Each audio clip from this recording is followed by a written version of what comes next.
Right, it is time for Street Talk this week, and like I said earlier, I've got a bit of a headache, but I'm going to do my best today to do a awesome podcast because this week's Coronation Street deserved it. I thought it was quite good, and we're going to be starting off with the Happy Babby Baby story. Oh gosh, it's excruciating, isn't it? Some of this, like, oh, Imran wants to be a dad, but he can't be a dad. And I Toyah said this was going to be good. Kind of knows, and it's just so cute, and oh my gosh, really, really enjoying this week. It's a shame that it lost steam a little bit on Friday's episode, didn't it? It gave all it got on Monday and Wednesday, and then in tonight's episode it was definitely it wasn't an A story this week. It's just a shame that age-old beautiful story of a drug addict giving birth to a baby in the woods has been ruined by an affair. Yeah, I know, so sad, so sad. Then we've got the Bailey Remember Her story. This is our number 2 story this week, Gemma, and I think we probably used this the last time we thought that she'd gone, the grace period over. You very much enjoyed this, didn't you? She was so evil. I think me and you might be the only Coronation Street viewers in the country that have enjoyed the Bailey storyline this week, but I don't care. That's a bit mean to say. Great. That's a bit mean to say. This next... They're not popular, but they don't... They have their fans. Yeah. Next storyline title, I've realised, definitely only works best written down. It's written down as no tar, but it should be no TA because Nicky is not going to be a TA out of school. That was terrible. You could also make a rude meaning for that and say no TNA. No TNA at all. That's what she tried to move from TNA to just TA. Yeah, it didn't work because she wore leather trousers to the interview. Don't wear leather trousers to your TA interview, honestly. No. If Daniel could have given her any tips, that would be the first one. I know, but it wouldn't have come out right. It would have been like, first of all, take your trousers off. She might have got the wrong idea. She just said, I just looked at the school dress code and all the girls here have got to wear trousers so that they can't be upskirted. So I would have worn my usual mini skirt.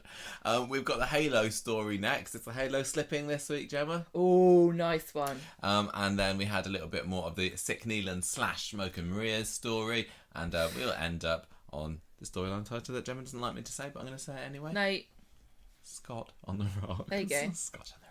Right, Happy Babby Baby. I'm going to do this one because I'm sure you'll want to take the Grace story. And it starts off on Monday with Toyah having a look at wedding venues because they're definitely going to get married this year. They're going to live happily ever after. Nothing could possibly go wrong, and they are so just fortunate and lucky to see that wedding to have each dress. other.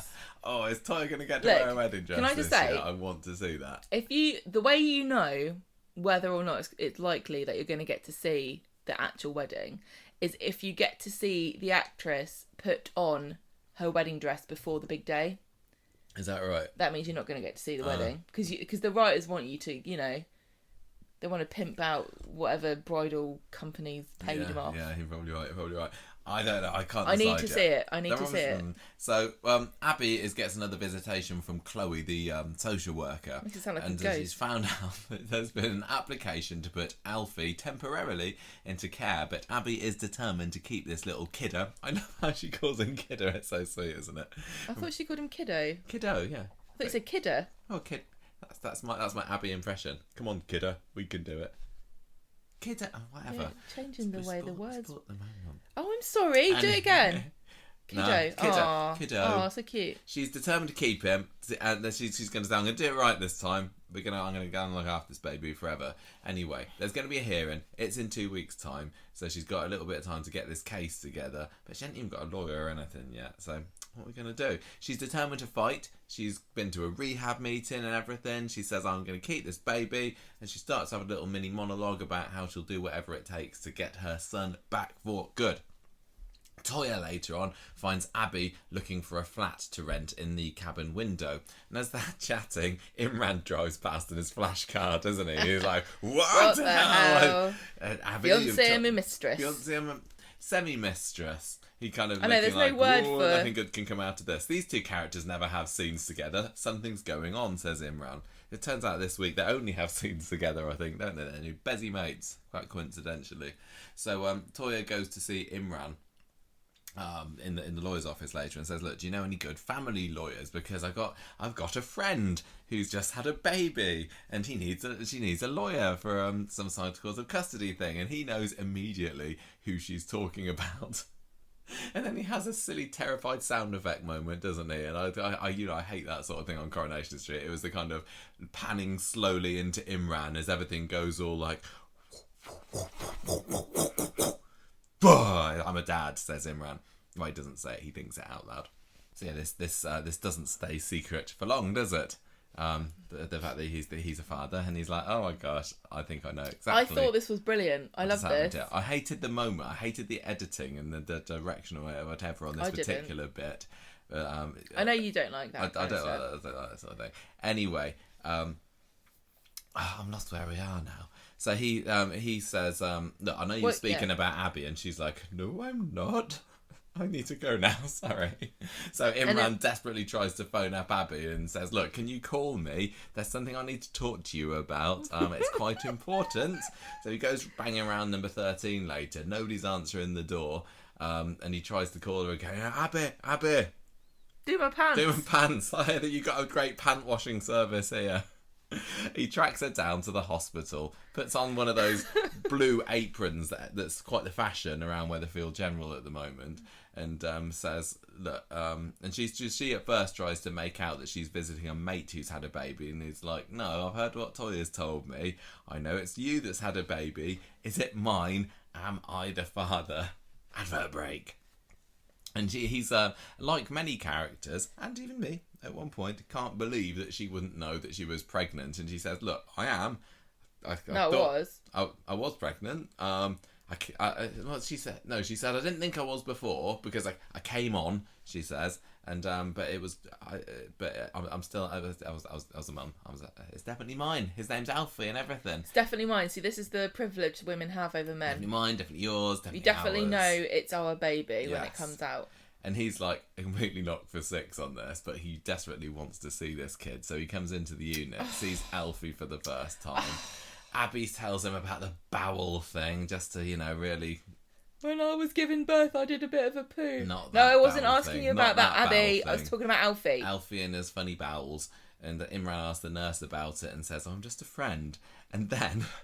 There's a great moment where Toyah walks into the room, and that's a bit of a yikes moment, isn't it? I was loving this episode. My heart was in my mouth at that This story had so many amazing cringe moments on Monday. It was just full of just revelation after revelation of characters, and everybody like this one. Everybody just absolutely playing blinders left, right and centre. Toyah's expression when she came in the room and she's like, what the flipping heck are you doing here? And then she starts to go, uh-oh, I'm in trouble because I didn't tell him about Abby. Yes. And Imran's like, oh, good God, how do I explain this? Well, I was thinking, how are they going to explain this? Is this going to come out already, I thought, but no, of course not. Well, they're going to make this last for a long time. Is he going to do a Steve McDonald? He's my son! Yeah, so could have been. If only he'd have touched him, it would have just come out. No, they go out to see her, and Abby immediately jumps in and says, oh, I called Imran in for legal advice. Clever move, Abby. Very smart. Toyah falls for it, and Imran's out. Yes, definitely, that's what it is.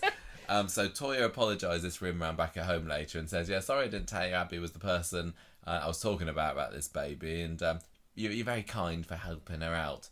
She also admits she's a little worried for poor old Alfie because if things keep going this way, he could end up in the care system for good. And Imran's like, oh, that's my son. Later on, Adam goes to... the office, and Imran's there, and he's pretty knocked because of everything that's going on. Well, he's like, you're not allowed in here.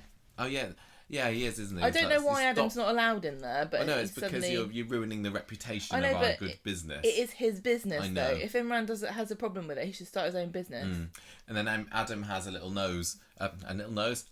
the nose moan about saying, oh, at the moment it's all bad. I'm moving away from my house, and Harry is not going to even recognise me soon. Kids need stability and security, etc., etc. And Imran's like, yes, that reminds me of something that's going on in my life at the moment, actually.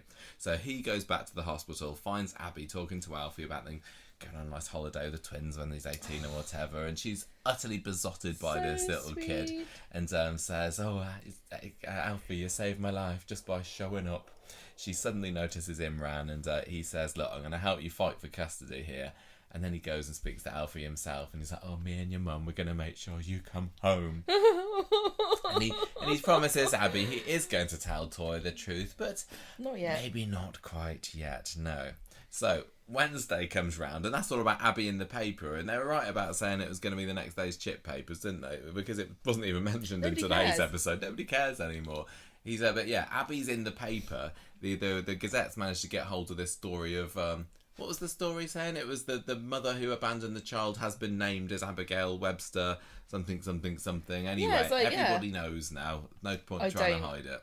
I don't believe this would happen. Because up until that point, Toyah and Imran were the only people who knew, and Kevin didn't even know at that point, did he, that Abby had a baby. So Debbie's absolutely fuming with this, and obviously she's still under the impression that it's Kevin's baby. Does Kevin even know, she says. Abby tries to leave, but Abby chases her out. Debbie chases her out down the road, clopping her over the cobbles with her, and then Imran has to stop her harassing her in the street, and he's like, she's my client, but I can't say why.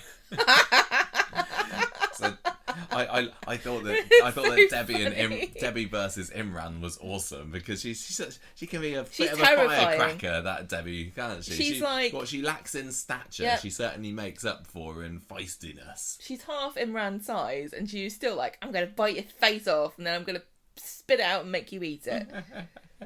So Abby tells Imran that Alfie's having this bowel operation today, and later on we see there's a scene that didn't particularly go anywhere, I don't think. Leanne and Toyah in the cafe, where Leanne's reading the article and says, Toyah, did you know about this? And Toyah's like, yeah, I kind of already knew. I've been trying to help her.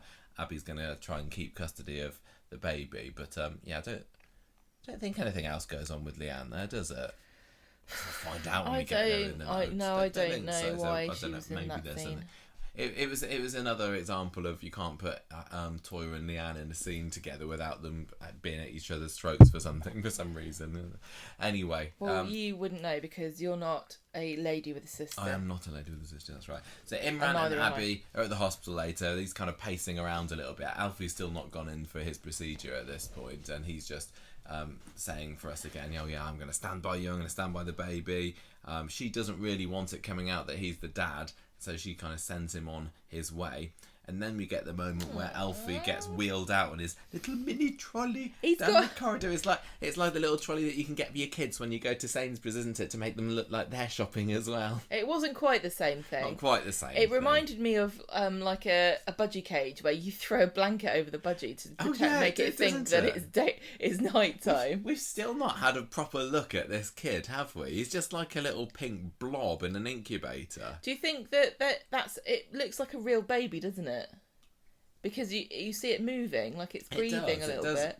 But I don't know whether it's just a little, little Jem Henson, little animatronic thing in there. Well, we know that they've got drawers of babies. They do have drawers of babies, and maybe this one's just got a little inflatable balloon inside. Maybe it's like one of those I don't know. cute cats that you can, the fake sleeping cat that you can buy to creep people out at Christmas. Yeah, a fake premature baby to creep people out. A novelty baby. Surprise your parents by saying, look, I had a child and I didn't even realise I was pregnant. Your grandparents. Psych! I don't know. No, that's anyway, weird. He goes off for his No. What? Abby goes and lifts up the cover of the birdcage and says, why are there parrots in here? I thought you'd given my kid an operation. And the nurse is like, no, we just wheel these through to all the children's wards so the children can play with the birds. Here's your child here in this other incubator. Abby says, I'll see you in a bit, kiddo. I love you. Oh, why are you making me so sad? It's later this on. Kid What? better live and have a happy, healthy, long life. Otherwise, I'm going to throw something at somebody. But who will it be with? Will it be with Toyah or Imran, or Toyah and Imran? Abby and Imran. Abby and Kevin. Who knows? Jack. Maybe Jack. Jack's washed his hands of the old bloody thing, I tell you that for nothing. Gosh. Jack, he was so mad on Wednesday's episode. Could you feel the fire coming from Jack later on? That was he was very stern. What a performance. Right. Anyway. The nurse comes in and says, right, surgery's still going on. Don't worry about it. Also, a friend has come to see you. I was thinking, who could that be? Who is it that's come? Is this Imran back again? I don't know. But she goes out into the corridor and surprise, it's Kevin. So obviously, in the intervening period since this morning, Debbie's called her brother back from his mysterious journey away. I don't imagine that Kevin's like going around. Where is he? Wales. I don't know. He's in his little van enjoying the high life of the various A roads of the north. I think he's just sitting around seething and getting delivered a Weatherfield Gazette. Yeah. Well, he's under the impression, obviously, that the baby is Tez's. Debbie thinks it's his. When Abby comes out of the door, she sees he's in the waiting room and she looks at him and she says hi, and then she immediately bursts into tears. Oh yeah, they go for a hug, don't they? Sally Carman's performance in that scene was just fantastic because she didn't cut. It was just her. She comes out, she says hi, and then she dissolves into tears instantly. And I know that lots of people don't like Abby, but how could you not feel something for somebody who's going through such horrible turmoil unless it's Tim? I think a lot of people at least admit and recognise that Sally Carman constantly puts out performance after performance, even if they find it very difficult to sympathise with Abby the character. But it was one of the really, they have really a good hug moments. and they're like having a huggy hug. Yeah. So he says it's Tez's, isn't it? And she says, yeah, it is, and I don't want him to know about it either. So she kind of starts opening up to him and says, I'm trying to get a flat, but it's not easy. Tells him about the social services. I'm going to fight for custody. And then we hear that Alfie's surgery is over. It's been a success. So Abby goes in to see him and Kevin... No, she says, do you want to come with me? Yeah, and Kevin's like, no, I think I'll stay in the but this corridor. was another poignant scene that you're just glossing over. Am I? Yes, he just looks like she's had this reconciliation with him where they've just hugged and he's comforted her when she was sad, and now she's extending the olive branch a bit further. Well, it's not really her position to, you know what I mean? She's like testing him a bit further to see how far is his benevolence going to extend here.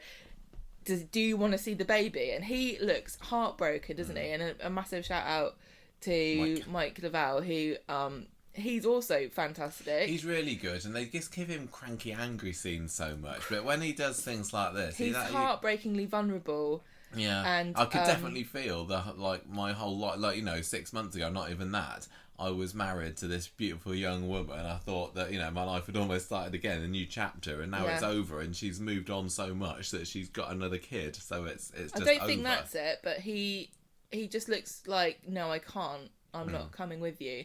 And Abby knows, like, it's set in stone then. Okay, I am doing this by myself. He's not going to ever forgive me for this. And this is just my responsibility. And I can't expect him to help me. She has another crack at him later on. I know, but that scene said so much. And you're like, he says no. Anyway, later on. Anything else to add about that scene? I wouldn't dare interrupt you. I think that you explained it much better than me. So, she goes back in to see baby. She goes to see the kiddo. So, she comes out again later, and Kevin says, look, if you want, you can come and stay at my house for a bit until this is all over. And she said, you're going to need support of people who love you around you. And she actually, during this time, starts to think, oh, is he kind of maybe wanting to take me back? So, in the bistro later, Kevin... You've missed out. Oh, no, I just missed it. There's nothing really happens. That Toyah bit bumps into Imran later. Toyah tells Imran that the baby's okay. And he's like, hooray, my baby, my son. So, in the bistro later, Kevin is there with Jack and Debbie, obviously. Because Debbie says, no, he's a bit of a double whammy, isn't he? He's like, oh yeah, by the way, Abby's just had a baby, and Jack's like, what? So he's kind of my half brother, and Kevin's like, kind of not really. No, because the adoption didn't go through, remember? Yes. Oh yeah, that's true. Hey, whatever happened with that? They just gave up on that, and she's got other fish to fry now. I think they can stop that one. Yeah, free up a bit of court time there. In 2 weeks' another time. Hearing. 2 weeks' time, they're at the court looking at their watch, going, they really seemed like they really wanted to do this. And then I said, have a check up, and I looked into it actually, and do you know what? She's back on the gear. Yeah. And she's birthing babies left, right, and centre. And so Jack's like, oh, I hate that Abby. Grr, she's so horrible. I'm going to storm out of this bistro. What a slaglet she is. Well, here's when Kevin says, well, you're gonna have to get used to it because she's come to live with us. That Jack does his best stomping out, doesn't he? So back at number 13, later on, Kevin has to tell Abby what's happened with Jack, and because he's now going to stay with Debbie for a bit, isn't he? I think Jack was just putting it on because he's got used to living the high life at Chariot Square. Got that mini bar on lockdown. Yeah, any excuse. So he says, right, you're only staying here, by the way, Abby, if you're staying clean. But if you really want to keep Alfie in your life, you'll do it, and I'll do whatever I can to support you as well. So Abby at this moment kind of tries to go in for a little bit of love. She makes the moves on him, doesn't she? Because she thinks that he's kind of forgiving her and saying, let's get back to how things were before. Hey, no, wait a minute. What are you doing here then, Abby? So a little bit embarrassed, Abby rushes off, and she's like, she's not embarrassed. Well, she's embarrassed that she's traumatized that she's embarrassed that she got the wrong end of the stick, I think. I think she's more upset that she's ruined her life than being embarrassed. But I guess, each glance contains multitudes, doesn't it? It does. When Sally Carmen's acting. So we've got the end of the episode. This is another very, very cute scene. We had Toyah and Imran and Elsie walking down the street. Elsie's first outside scene, I think. Bless she was her so heart. Dinky, wasn't she? She's such a little munchkin. She had a nice little outside coat on, and they're just having a little stroll down the street. And so they bump into Abby, of course, and Toyah says, why don't you come and stay with us for a bit? And then Imran immediately jumps in and is like, no, I don't think that's a good idea, actually, which earns him a massive glare from Toyah. And Abby says, fine, you're right, not a good idea. She walks off. Toyah has a moan at Imran, who then chases after Abby and says, look, have some of my money, you can have somewhere to stay. And Abby turns that down.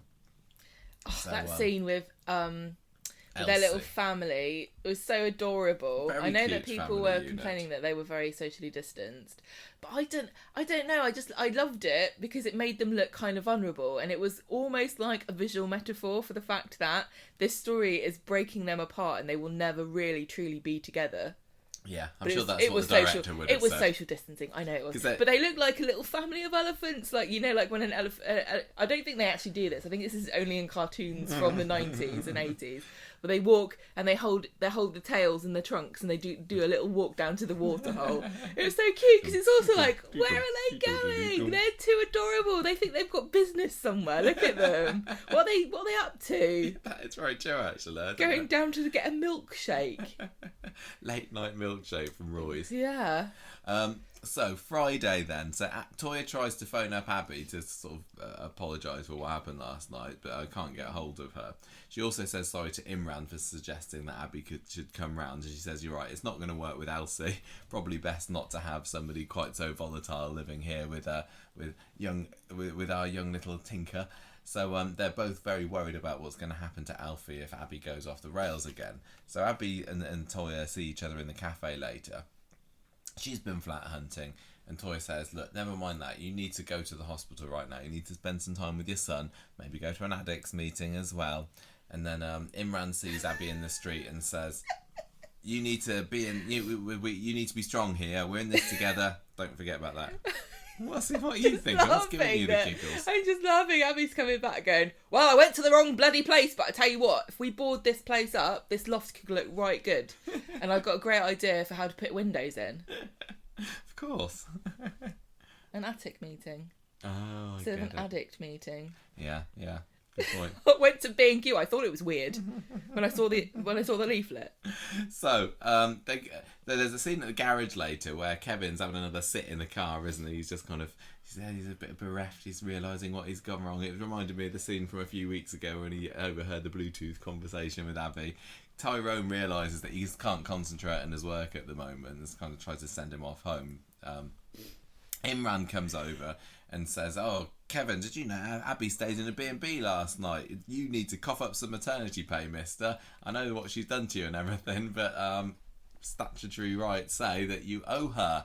Well, this is funny because this is the typical modus operandi of all business owners on Coronation Street, act dumb when it comes to employee rights and just firing people left, right and centre with totally inappropriate things, never giving them any severance pay. No. he needs to decide, is she fired or is she on maternity leave? Because whenever anyone gets fired on Coronation Street, it's because usually for personal beef between the employer and employee. I would like to see them fire somebody at the factory for not doing their duties properly, because I don't think anybody's actually got a proper job apart from Kirk. What about Dirk and his checklist? Very important. What is he checking, Michael? What is he checking? He's looking at the clothes rails, isn't he? And go, yep, they're all I think hung up there. Tick. I think he's doing the register. Anyway, so Kevin has to kind of accept that, maybe I'm going to give her a bit of money.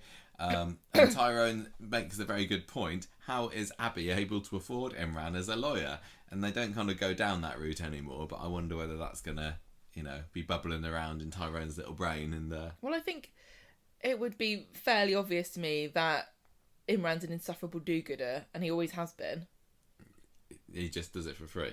I don't know why Imran didn't say that. When I see injustice, I will fight it at all costs. It's because of the bono I gave it. I mean, it's pro bono.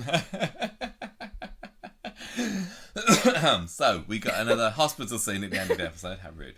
Toyah tells Abby, look, I've paid for you to...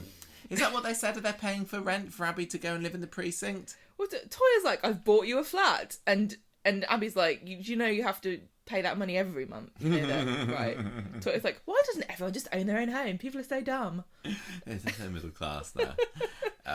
So Abby is very chuffed by this news. Imran's behind it too. So, she's going to be the first new person to live in the precinct. Which has been there the whole time. Nobody's told her that it's still got 6 months until it can appear on screen. But never mind about that. So, well, Imran, hang on. What? The interior sets could still appear, couldn't they? They could. They absolutely could. Anyway, Imran has another thing to saying, we need to keep quiet about our big secret. And Abby, at the end of the episode, goes and tells her little kiddo that they've got a home. Oh, and she looks so happy. Sweet? There were so many points. I don't know how Sally Karma does it. She can make this beatific kind of, what's Jesus' mum called? Jesus' mum. Mary. Like, what's it called? That's it. No, but like when you say she looks Madonna. Like, yeah, she kind of. Oh, I've ruined the whole thing.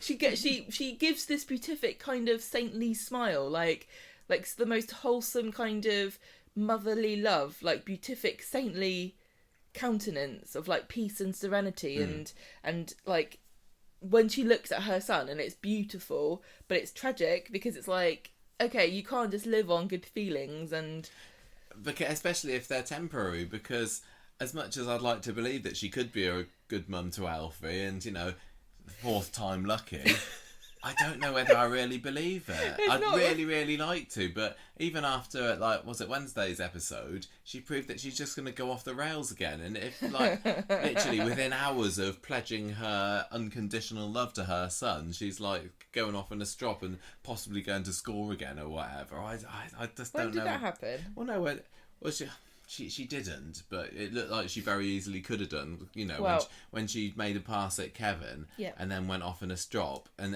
Toyah was having to say, no, come back to the hospital on Friday. I think that she absolutely could do that again. Oh, of course she could. There is a reason why it isn't like fourth time's a charm. It's like when you get to that many, it's like, well, you're gonna not working out, is it? Yeah, I'd really like her to be able to look after this baby. Well, Soap Lord decrees that she will never find peace and happiness. It's so sad. So, what's the latest? Because last week were we talking about the possibility of Imran and Toyah maybe taking this baby on? Because now Imran knows about it. I think before I was thinking, or maybe Imran's gonna inadvertently take on this baby without actually realising that it's his, but obviously he knows it is now. Do you think that he would say to Toyah, oh, maybe we can look after the baby? So obviously he would know that the baby was his, and Toyah would be blissfully unaware. There's got to be a scene with Toyah finding all this out and shrieking at Imran, her lips curled in disgust, going, "You let me raise your baby! You let me raise your love child in this house! How dare you!"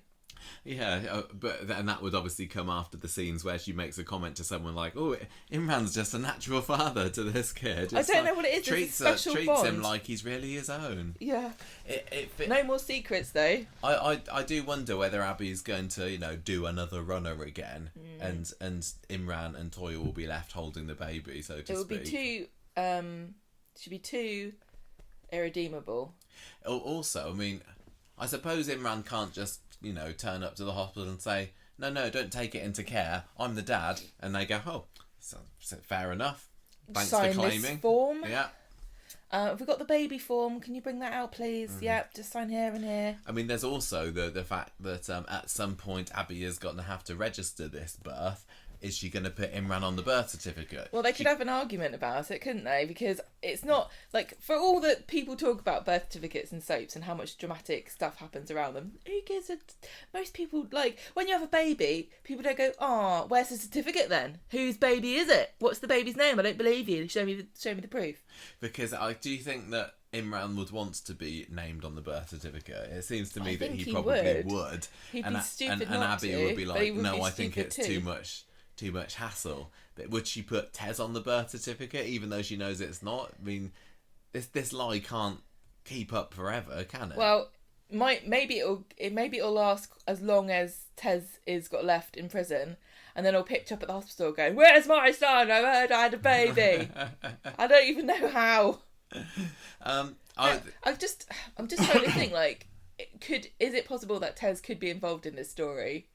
I don't know, because he's in hospital for having that gun, isn't he? Prison. Oh, prison. Sorry, he's in prison for that gun. I don't know what he was sentenced to. That's not a big deal, is it? Come on, it was dramatic and fun. Having guns in Coronation Street all the time. Yeah.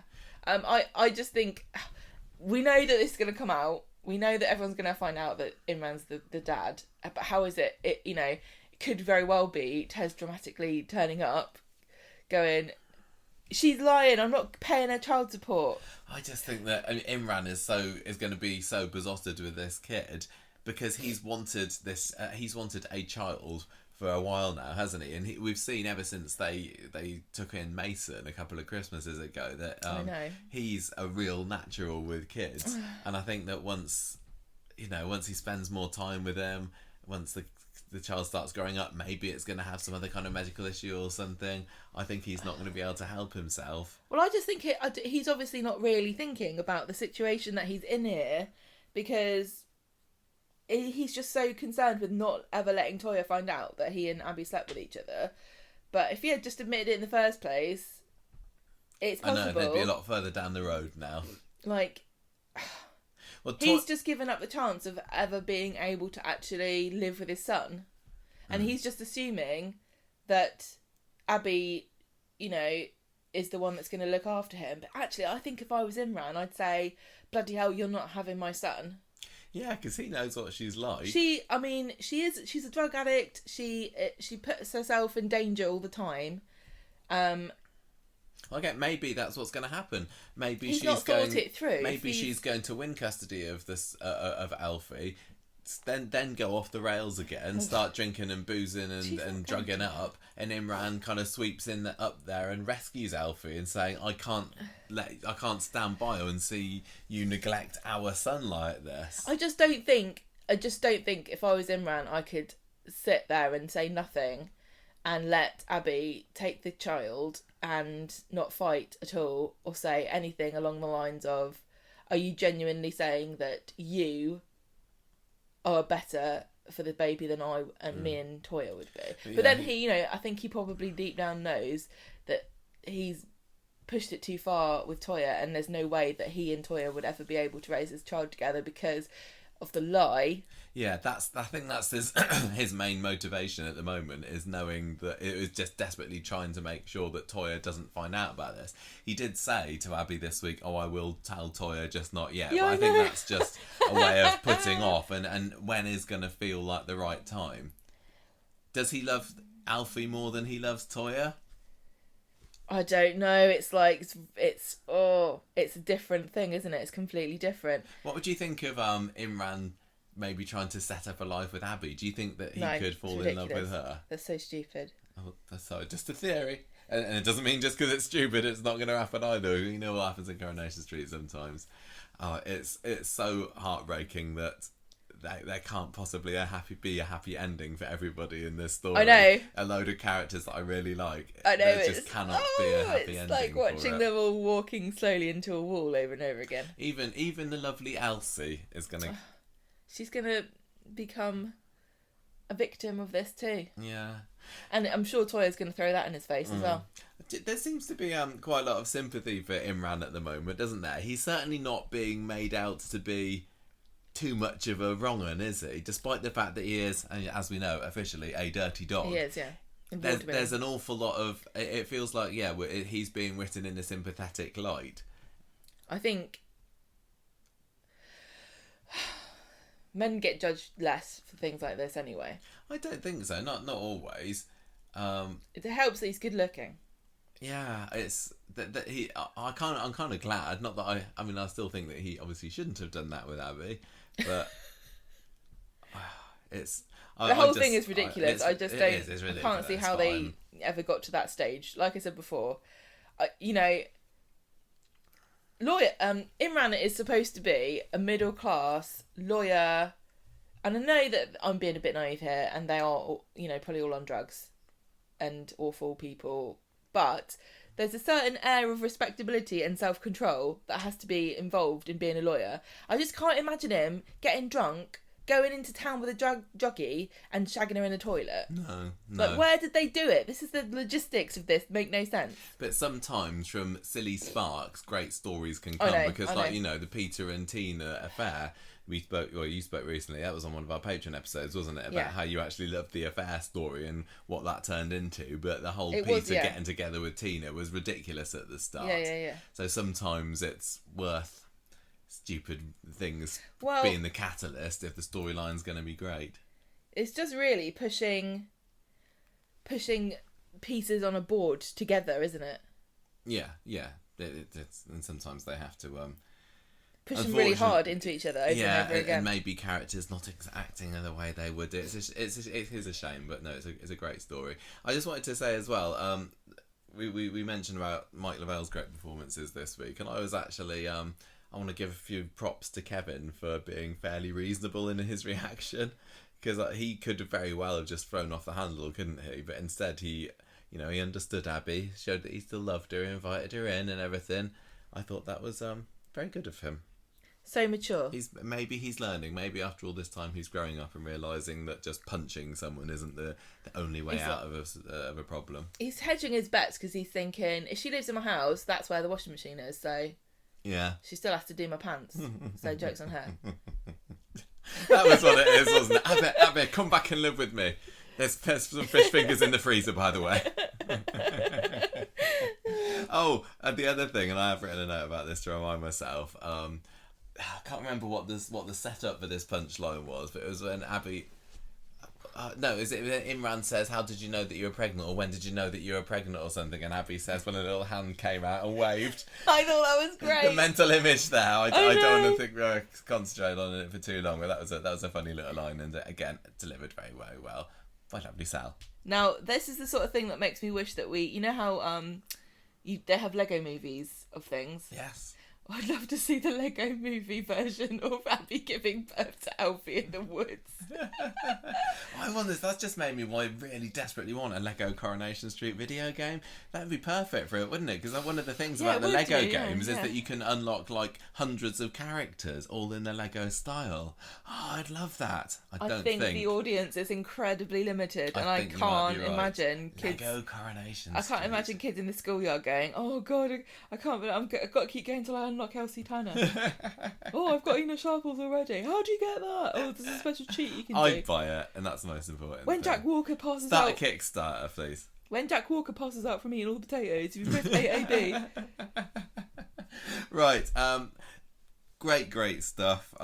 I'm again, like last week. I said that this feels like the first big story of 2022, and I'm still very much loving it. And every time an episode starts, I think, oh, I hope that this story's still going to be in it today. And then when a scene comes on, it's like, great, they haven't given up with it yet. At some point, maybe next week, maybe the week after, this storyline will go on its inevitable hiatus, I assume, because all stories do. But while it's still going, I'm very much appreciating it. Gemma, I'm going to pass back over to you to do the Grace story. Right, the Baileys. You shafted me with the Bailey storyline. You like Grace. You enjoyed this. I did like this. Grace is so evil. I was on her side for so long. I defended her.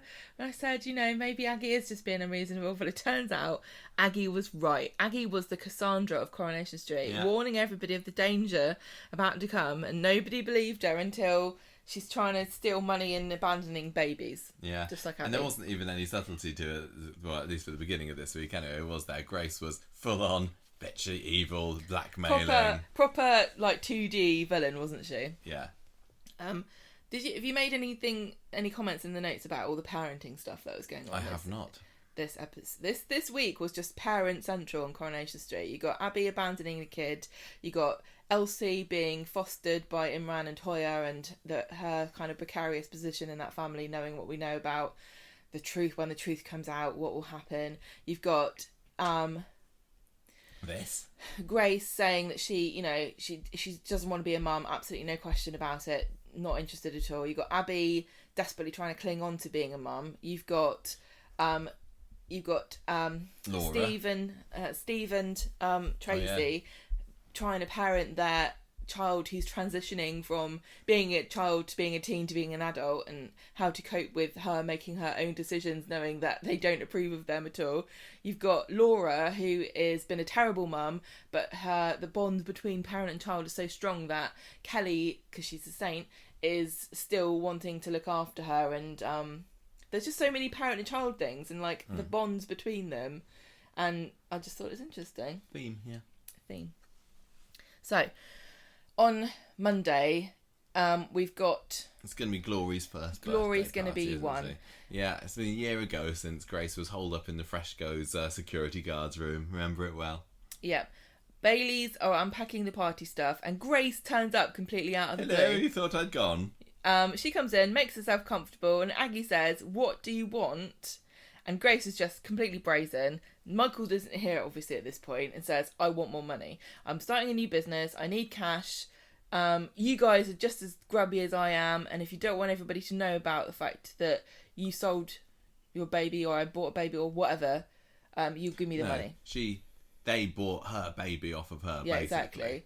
So, Ed goes off to the pub to think about it, I guess, and Grace puts the cards on the table. She says, "I want £10,000. And he's like, "What will, I haven't got £10,000. And then she does this great act of how she's going to tell Michael that she was manipulated, and she starts crying going, "Michael, oh, they manipulated me into selling my baby to them." She was great. And then she says to Jenny, I think it was, "Oh yeah, I'll have a wine. It's on his tab." And she's just so evil. It's delicious. She leaves, doesn't she? Yeah. Ed chases after her, and he stops her and he says, "Right, okay, I'll talk about it with Aggie. Just please do not tell Michael about anything." And Grace says, "Yeah, fine, but don't take too long because I'm an evil bitch."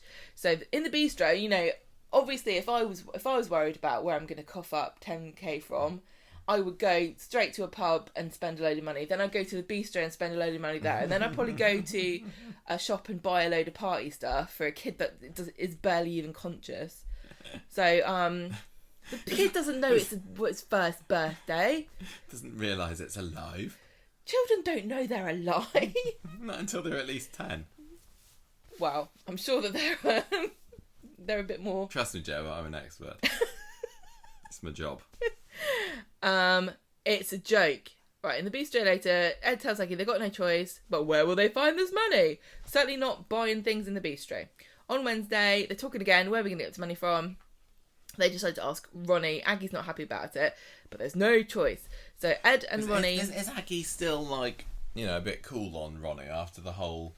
Well, she doesn't want to be beholden to him, especially not for another horrible family member. Have they kind of made up after the thing? Remember when we had a bit of a thing before you and Ed got together? I think they're I think they get on okay, but I don't think she would be...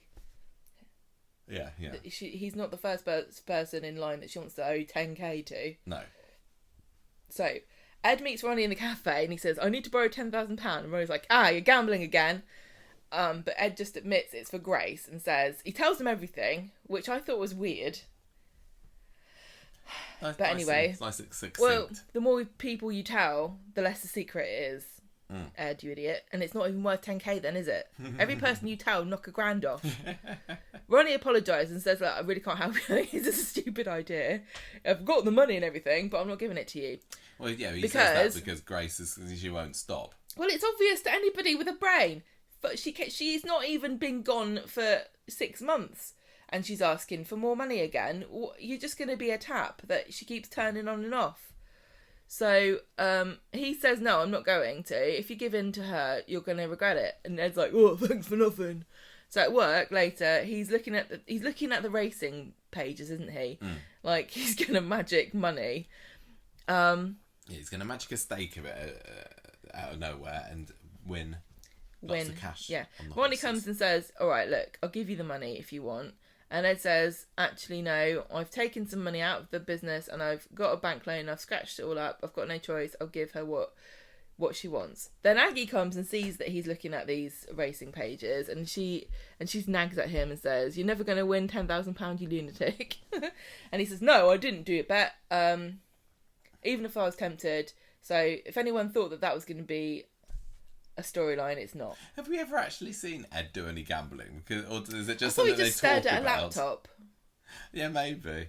You do it all online, don't you now? He's got a gambling problem, but he's never actually gambled on the programme. Healthy. Peter should try that with his addictions. Yeah, just go to a virtual pub. Aggie says, we've got no choice, we've got to tell Michael. So they go back to number 3 and Michael's like, I've got to do a party for my daughter. His mum's there. He was so happy when Grace came back. He's like a big puppy. It's so sad to watch how lovely and innocent. He's very, very trusting, isn't he? He is. Very he is naive. like a dog. And she's like an evil cat. So he's putting up the party stuff and they're like, stop, we've got to tell you something. And they reveal everything. And I was kind of like, okay, they are just going to... Well, you'd been saying before, like, what's the worst that could happen if the Baileys did tell Michael? I just think that Grace is stupid because this story, like, they're all dumb, honestly, the whole lot of them. Because the worst thing that could happen is that Grace looks like a massive cow. But I don't know whether... Because what they did was, I mean, it's stupid. It's not going to make out that, like, they bought a baby. I think you can maybe get in trouble for that. No, because they bought it for Michael. And he's the dad. As long as you don't buy it for yourself, then it's absolutely fine. The sale and buying a baby. They didn't buy a baby though, did they? They've been loads of buying baby storylines on the show. They basically gave Grace money to go away, which is a bit different. That's what they would say in court, anyway. Yeah. This is what I've been saying all along. This story does not make Grace look good, and I don't think it makes the Baileys look particularly bad. So I don't understand how Grace really thinks that this was going to work, or why the Baileys were so desperate and considering giving her £10,000 to go away. It just was a bit silly. So obviously they listened to me as I was shouting through the television. They could hear me and they're like, you know what, she's right, let's tell Michael everything. And he's like, he can't believe it. He's really sad. He tries to make excuses for her. He's convinced that she's suffering and she needs help and she actually really does want to be a mum. We all know more about mental health now than probably ever before, I would hope. And Michael's probably quite conscious of the fact that she could have postpartum depression. You know, there are lots of things that can happen. He's trying to talk himself into it because he still can't quite believe, despite everything that's happened, despite every way that she's manipulated him and pulled the wool over his eyes in the past, he just can't completely see the bad in her, can he? No, and the thing is, he can't see the bad in her, but also, like, this was kind of what Grace wanted all along. She wanted a baby with Michael to make him stay with her, and then when she got it, she realised it's not at all the solution to her problem.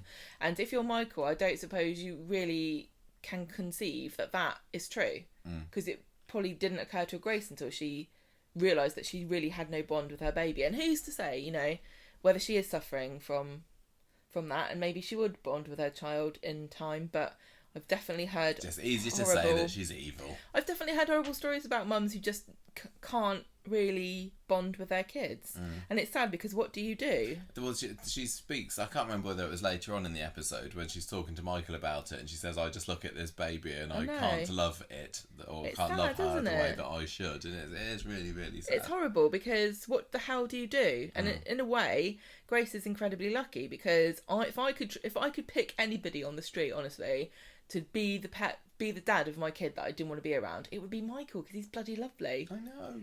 I think he's a fantastic dad, and I think probably the worst thing he'd ever do is love it too much.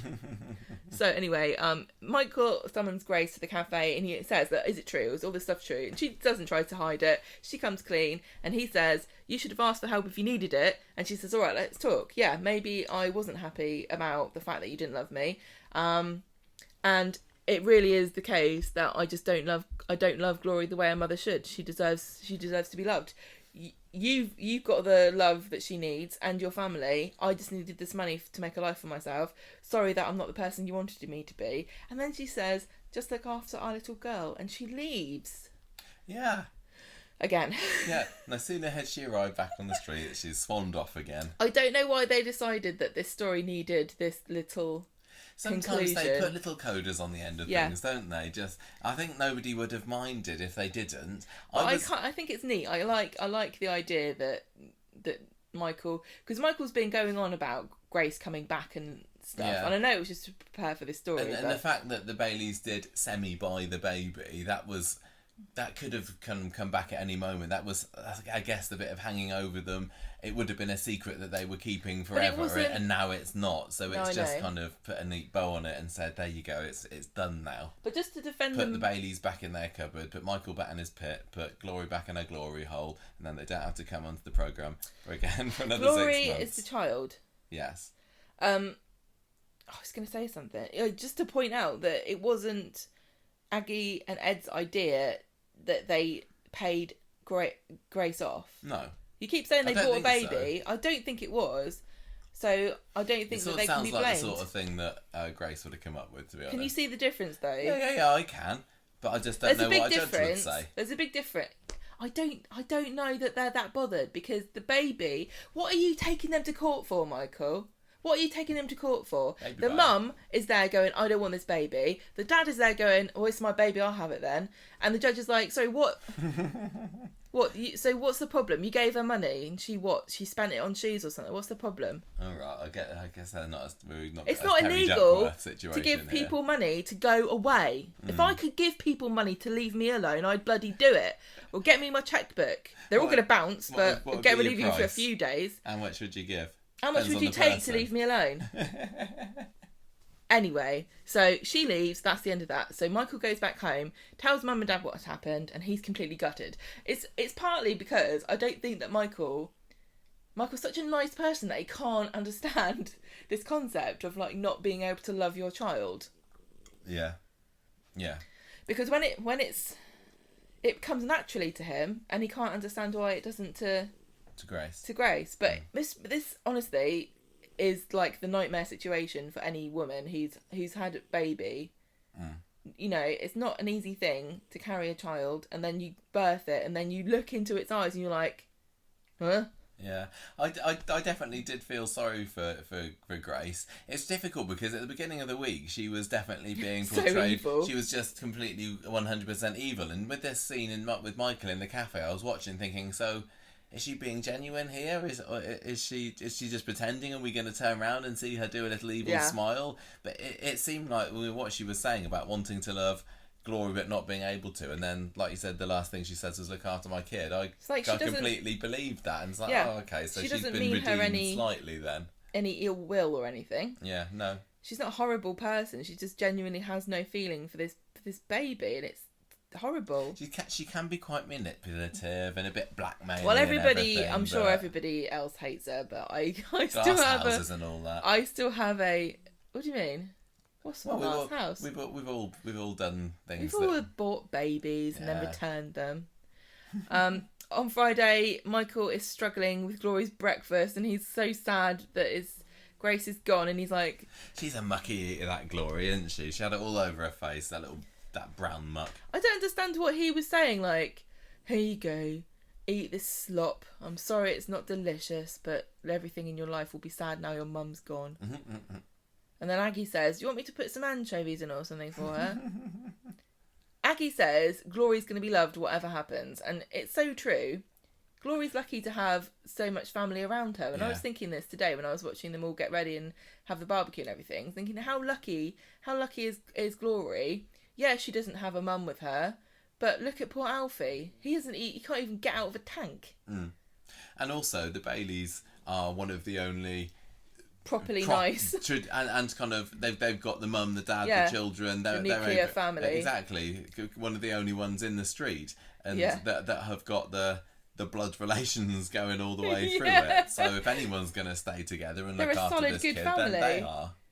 I feel sorry for Michael. He's an idealist, isn't he? That's there is Dee Dee, isn't there? Because she got a shout out in this. Like, Dee Dee's gonna love her. Dee Dee can't wait to see her. It's like, we've not got around to sending her a photo yet in the last 12 months. We haven't FaceTimed with her because she's in Chicago. So it's a different country. You can't FaceTime with people in a different country. Those Corrie writers are just teasing us with the Dee Dee every time they say once every 2 years or something. Every time they put Dee Dee in, I just imagine them going, there you go. How about it's that? Like, it could Mysterious be like, Dee Dee. Daisy got a mention in the 2 or 3 weeks run up to her first appearance, didn't she? Maybe that's true, Dee Dee is incoming. Maybe that flight from Chicago is England bound. I'm so excited if she comes to be in the show. She's going to be a letdown. I think that they realise that Dee Dee Bailey just can't live up to our lofty expectations. They've left it anymore. too long. I bet Ian McLeod's just kicking himself for ever saying that there's another Bailey child. Well, just do what they did with all the other kids that dissolved into nothingness, because they all the Ogden's kids. Oh yeah, it doesn't feel right that she hasn't come to visit in the past 3 years. And I know we've had COVID and everything, but you'd have thought that she might show up to see her, what would she be, her niece? I'm just both nieces, really, because she thought that Tiana was a niece. I'm also starting to lose track of reality and getting confused about what is actual fact and what I have made up in my mind about who she is. Because in my mind, she's a Chicago power lesbian who's like a lawyer and like brunches, and like she's in her own version of Sex and the City. But I don't know how much of that is canon. I don't think she's a lesbian. I can't remember if she's a lawyer though. And I don't know. Does she live in Chicago? So. Possibly. I don't know. I don't know. It would be very unlikely if she was a lesbian, because they were quite surprised when James came out, and you would have thought that Aggie would have said, James, you know that your sister's gay too, right? And so, Michael, have you got anything that you want to admit to us? I don't know if it works like that. But please bring Dee Dee into the show. She would make a lovely girlfriend for Sophie if she wants to come back. Just saying. Then we could have the first lesbian wedding. You know, the thing, I reckon Coronation Street is scared of doing that, because they know that if they do have a lesbian wedding on the show, it will be Coronation Street's canon first lesbian wedding, and it's going to look so bad because it's 2022 and they still haven't had one. Well, they've not had gay or lesbian wedding, have they? Well, you just added to my point. They'll just say, no, Kate and Rana, remember, Under the Rubble, that counted. That definitely counted. 2019, actually. Right, so poor old Glory, I've left her smearing breakfast on herself.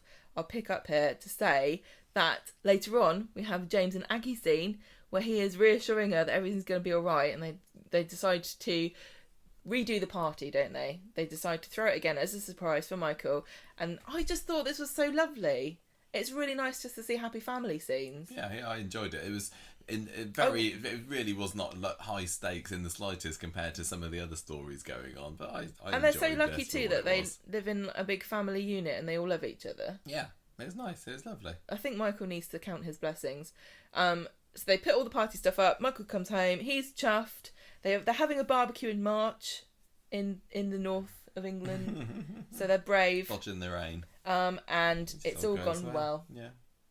And that feels like the end, really. I don't think they need any more of this little storyline for a while. Maybe important for getting rid of that the whole baby set, not the baby buying thing, the blackmail thing, tying a bow in it. I was very happy to see Grace again. I hadn't realised that she was coming back. Unfortunately, on Monday morning, I saw a spoiler on Twitter, which was a picture of her, and I was like, oh no, I wish I hadn't known that, because if I'd have turned up, if she'd have just turned up on the street on Monday. Did you go into Monday? You didn't realise that she was back, did you? No, I don't look at. No. And I spoke to Kate Spencer, when was it? A month, 2 Not months that long ago. Not that long ago at all. I was like, are you going to come back? She's a cheeky at minx. that time, she probably already filmed these scenes, to be honest. She's like, I'm not coming back again. Cheeky, sneaky.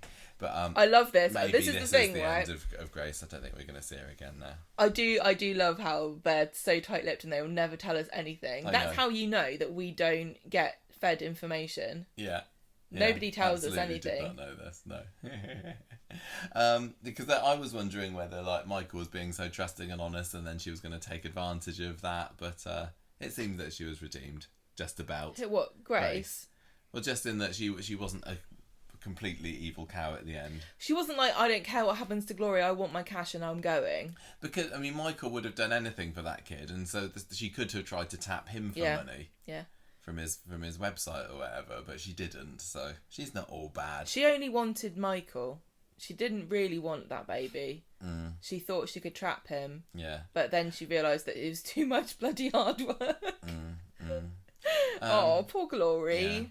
Yeah. I don't think many people particularly enjoyed this storyline too much, but we appreciated it. I like a campy villain, and tell you what, Kate Spencer's great at being a proper campy, evil, nasty, reveling in her nastiness villain. Exactly. Right. Halo storyline, Gemma. Jacob and Amy back on again this week. And this was all about Amy cutting those apron strings at last, because there's only so many times that, an 18-year-old adult woman now can sit around the dinner table playing Uno or whatever it was with Steve. So good on her for this week. Decided to get up and move on. So what kind of led her to this was Tracy at the beginning of the week is talking to Amy and saying, oh, I'm going out tonight, you can invite little friends round. So Amy immediately phones up Jacob and says, right, come over, we've got the house to ourselves, it's going to be brilliant. But then Tracy comes back and is like, oh, I've changed my mind, I'm not going to go out now anymore. So Tracy ends up taking her to the bistro for some mid-afternoon flaming sambucas, which basically just dissolves into Tracy getting sozzled and hit upon by some pervy old man, doesn't she, basically? And just kind of fun to watch, but very annoying and embarrassing for Amy, obviously. Steve finds Amy outside the bistro later. She's utterly peeved off by what's happening and sends him in to extract Tracy from the clutches of this guy. Amy calls Jacob and apologises, but she has to hang up quite quickly when Tracy bursts out, very sloshed. Steve follows, saying, right, we are going to have some daddy-daughter time now, Amy, which is what goes on Wednesday. But first, Amy has to... Amy's arranged this meeting with Jacob. He says, right, come round my house later. He says, come round my house later. It's fine. But then Steve says, we can have our father-daughter time today. So, unfortunately for Amy, she has to end up playing cards with Steve. She's getting text messages from Jacob saying, please meet up with me, what's going on? Steve inadvertently guilt trips the hell out of Amy by saying, oh, Amy, you've grown up so fast. Soon you're not going to be around here anymore. I'm going to play my cards with you while I still can. And when he goes off to the loo, Amy sneaks out to tell Jacob what's going on. And, sorry, we're going to have to cancel our date or whatever it is again because I'm playing cards with my dad. And he's like, well, I can't win this, I'll see you when I see you then. And then it all kind of culminates on Friday when the big reveal happens. Amy decides that it's about time that she fessed up to her mum and dad that she's been going out with Jacob all this time, so arranges dinner together with them at the bistro. She says to Jacob, come along, I want you to introduce you to my family, you're going to be my boyfriend. And he's like, I don't think they're going to give me the warmest of welcomes, actually. And Amy's like, no, it'll be fine. So they go to the bistro. Tracy has a little go at Debbie, just for Corrie comedy sakes. She has a go at her about the pate and the melon and parma ham. Yes, exactly. And I really wanted this scene to have a bit where, after all of this fallout from their reaction to Jacob turning up, Debbie comes over and says, "What can I get you?" And Jacob goes, "Oh, do you know what I really fancy? Some ham and melon. That sounds fancy." And then Tracy is just going, "You absolute donkey." Well, Amy and Jacob turn up, and he does that silly Bruce Forsyth, doesn't he? He's like, "Nice to see you." Would he even know what that is? I don't know. I'm the not kids sure. these days have culture. Maybe he was a bit of a Strictly fan when Brucey was still one of the presenters there. He's not that long gone, is he? No. Anyway, I'm thinking much further back. Doesn't work. So then they get set to on this awkward meal where they're sitting around the table, and Jacob's there looking a little bit like he wishes the ground would open up and swallow him. I just want to give some life advice here. If you want to drop a bombshell on people, don't do it when they're hungry, because they're just going to get grumpy. Wait, if she had waited until they'd had their main course and gone, "Someone's going to join us for dessert," I bet you the reaction would have been different. I'm furious the whole time I'm sitting in a restaurant waiting for my food to turn up. Yeah, that's a good point. That's before I've had my daughter turn up with a drug dealer as her boyfriend. Well, maybe Steve had something before they came out, because it turns out that he was fairly reasonable, wasn't he? No, in his it was all a reaction ruse. to Jacob. It was just a ruse. It's a bit of the old reverse psychology. Tracy isn't having any of it, but Steve says, "Oh no, maybe we should give him a chance." But yeah, when he's there left alone with Tracy, he says, "Look, if we just go along with it and say that we're happy with Amy and Jacob, well, surely she'll just get bored of him, because half the fun is defying us as her parents." So Jacob and Amy come back because they've gone off to the little thing at this point. And when Amy tells them that they're in love, Steve starts choking on his bread. Then Leanne clops in for a moan about Jacob, just for good measure. Tracy and Steve then just say, "Well, we're just going to admit, yeah, we're just pretending to. We don't like the idea of you going out with Jacob at all." And so then after an excruciatingly long snog, Jacob bids farewell and heads off to back out onto the street. This was quite a funny comedy scene, but who does this in front of their parents? I think they were just doing it to stick it to them. They didn't care. Yeah, they were just saying, "Well, we'll keep on doing it. You're saying that we don't love each other, or we can't love each other. What are you going to do about this, Mum and Dad?" I mean, I'm surprised that Jacob acted that way, because I think that he would have probably shown a little bit more respect, and he was very nervous. Yeah, I know. Yeah, I don't know whether he would have done it. Maybe Amy just had him in a headlock. She's vacuum sucked onto Jacob. Maybe can't extract himself. So he bumps into Simon outside the flower shop, who seems to be spoiling for a rumble at this point. He said, "I can't remember whether we didn't hear Simon calling Amy a slag in front of Jacob." We see it from the perspective of Amy and Steve, who are watching them from afar, and all of a sudden Jacob just punches him in the face. Well, Simon pushes Jacob first, doesn't he? And then Jacob responds with a sock in the mouth. And then the rest of the storyline from today's episode is, what did Simon say to provoke this? I didn't like it. I thought this was dumb. They're all as stupid as each other. Yeah. This is like reminds me of... You can't get mad at someone if you're in Coronation Street for seeing somebody punch someone, because they've all had a do it. They've all done a go at it. You were going to say you can't get mad at somebody on Coronation Street for calling somebody else a slag, because they kind of all are. You know what I mean? Yeah, I know, it's true. Well, Jacob kind of doesn't really stick around too long to try and defend himself. He realises that nobody's going to believe him, because nobody's ever believed him in his life. He kind of, he storms off down the street. It kind of reminds me of the way that some men who think they're really hard, like you can say anything you like and they don't care, but if you insult their mum... I don't care, I'm Danny Dyer. But if you say, "Danny Dyer, your mum's fat," or something, he'll be like, "Right, I'm gonna punch you in the face, can't say enough about my mum." You know what I mean? It's like, it's all just words, just stupid, it's meaningless nonsense. You're only giving power to somebody by saying, like, if somebody went up to you and go, "Oh, Gemma's a slag," you go, "No, I wish."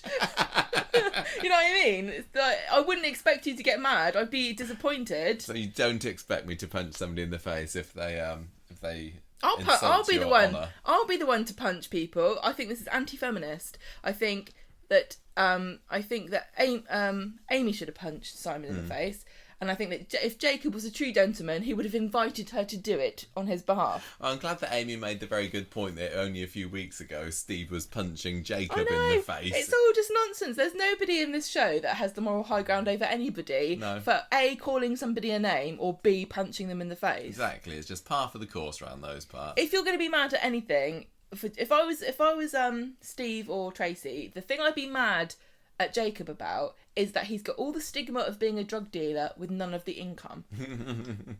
He's just got the earring to make him look hard. He's well hard, isn't he? Anyway, so Amy goes chasing after Jacob and's like, what's going on? What happened? And he says, oh yeah, nobody's going to believe me. Simon called you a slag. No, he said something terrible. Yes. Oh yeah, and Amy then goes back to Steve and Tracy back at number 1, doesn't she? And says, he called me a slag. And they were like, what, your cousin? Your perfect cousin Simon? He would never do that. He would never say anything like this. At least it's clear that he obviously had. At least be say something hurtful or like a bit more interesting, like she doesn't understand the theory of relativity, or she's poor at maths. So they don't believe Amy. Simon, meanwhile, is recovering in the bistro. And he had a very nice bloodied lip, didn't he? And it was a nose. It was a bop in the nose, wasn't it? Yeah. And I think that, probably a fairly decent proportion of the Coronation Street viewers here were thinking, oh, it's only Simon. He had it coming to him. Yeah, We probably quite enjoyed it and were applauding Jacob for this. Go on, punch him again. Yeah, so he's there looking a bit worse for wear.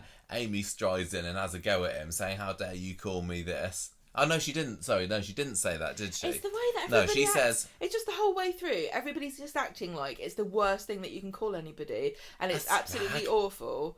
And really, they should have been mad at the fact that he was trying to instigate violence. Not the fact that he called her a name, which is so utterly stupid. It's probably like a term of endearment in Walford, isn't it? Walford? Yeah, in EastEnders land. How are you doing, me old slag?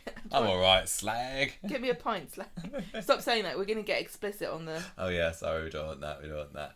No, Simon drops himself in it in a fairly... I would say not well written. Clumsy, incredibly clumsy. It was clumsy, wasn't it? He's like, I didn't call her that. And Leanne's like, but Simon, nobody said you called her anything. Oh, caught out Simon. Woo-hoo-hoo. It was a little bit, it could have been done really with silly. a bit more subtlety there. But anyway, after my eyes had rolled back into their skull there, I put them back on the TV to find out what happens next, which is like Simon saying, so also what if Jacob said that? What? And no, Simon says... So what if I called her... Sorry, yeah, so what if I called her a slag? He basically is saying, I did it to prove he's violent and he proved me right. And do you know what? I'm kind of on Simon's side here a little bit. Because if that's all it takes for him to punch somebody in the face, he's a bit unstable, isn't he? They were talking to each other for like 5 seconds, right? A man who's so on the edge that if somebody comes up and goes, your girlfriend's a slag, and their immediate reaction is just punch you blindly in the face...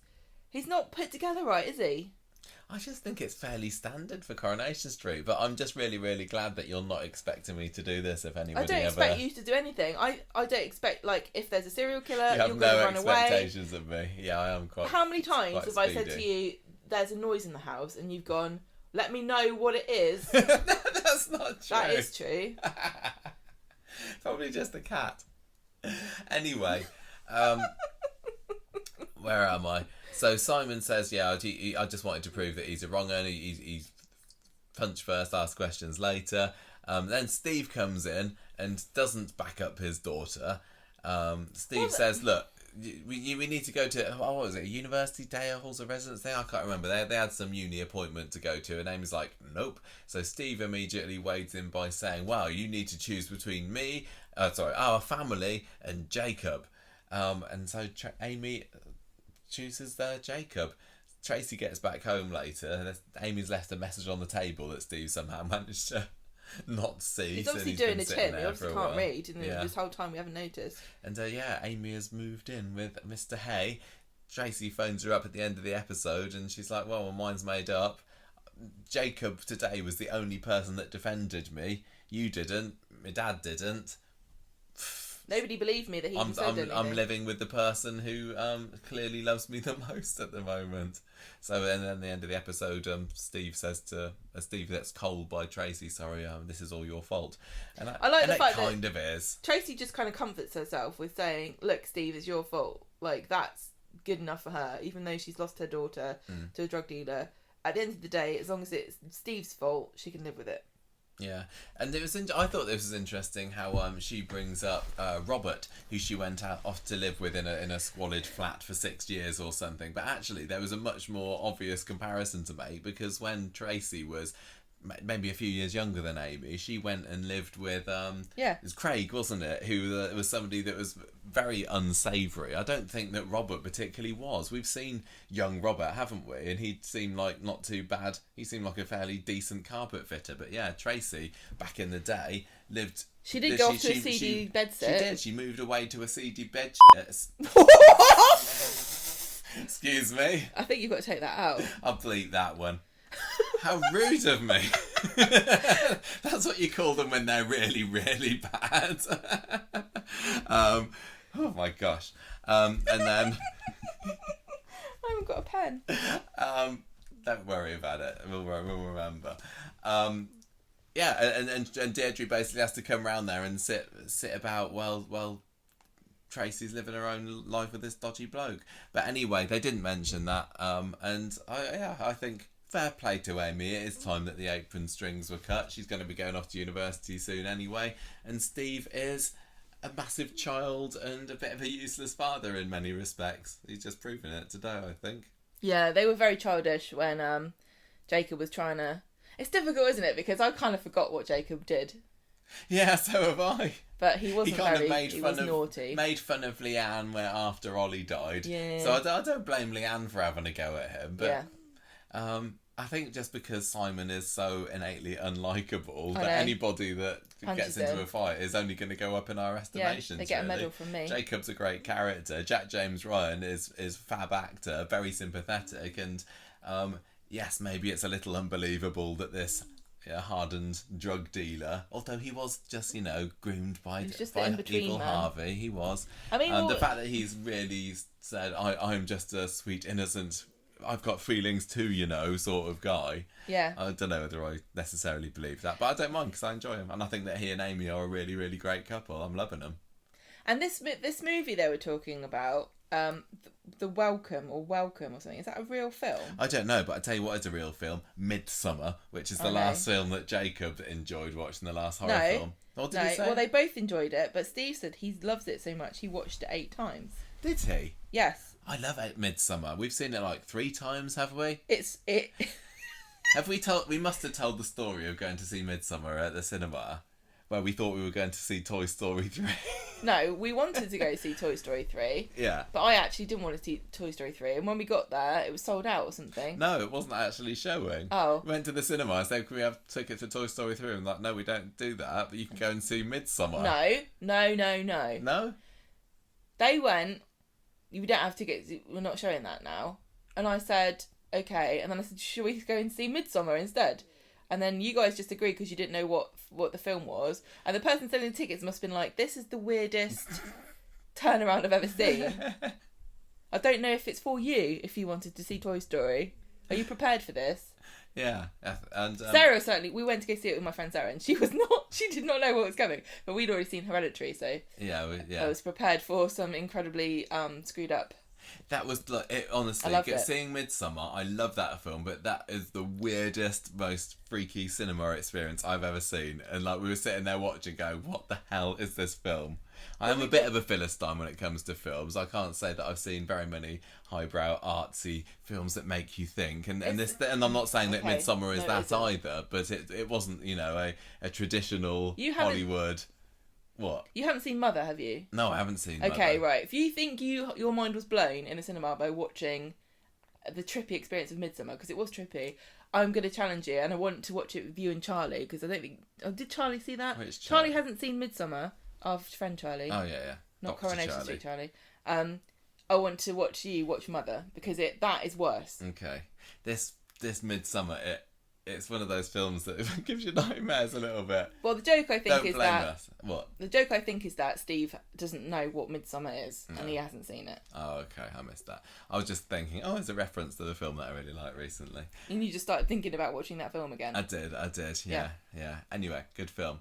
That's about it for that, really. I mean, there wasn't a whole lot, was it? Basically, the gist of this was, it's all come out that Jacob and Amy are seeing each other. The secret hasn't been kept for long, and now Amy's moved out. Do you think that? Do you think that she's gonna?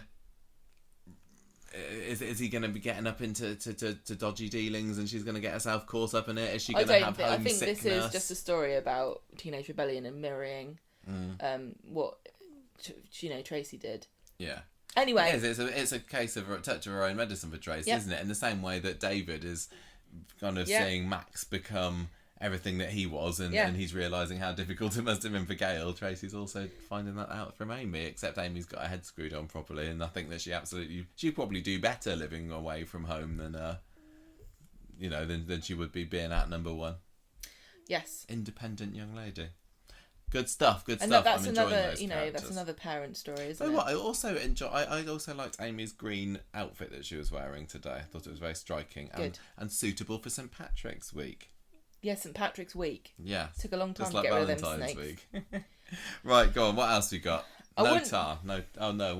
I want people to tell me, what was the film that Jacob said before they started talking about Midsommar, and is it a real film? Because I thought it was called The Welcome or something, and I couldn't work out whether it was a joke, because he was saying, like, I saw a horror movie and it's called The Welcome, and it was like about a bloke meeting his girlfriend's parents, or if it really is a horror movie. Maybe they're not allowed to name drop actual films that are coming out in the cinema.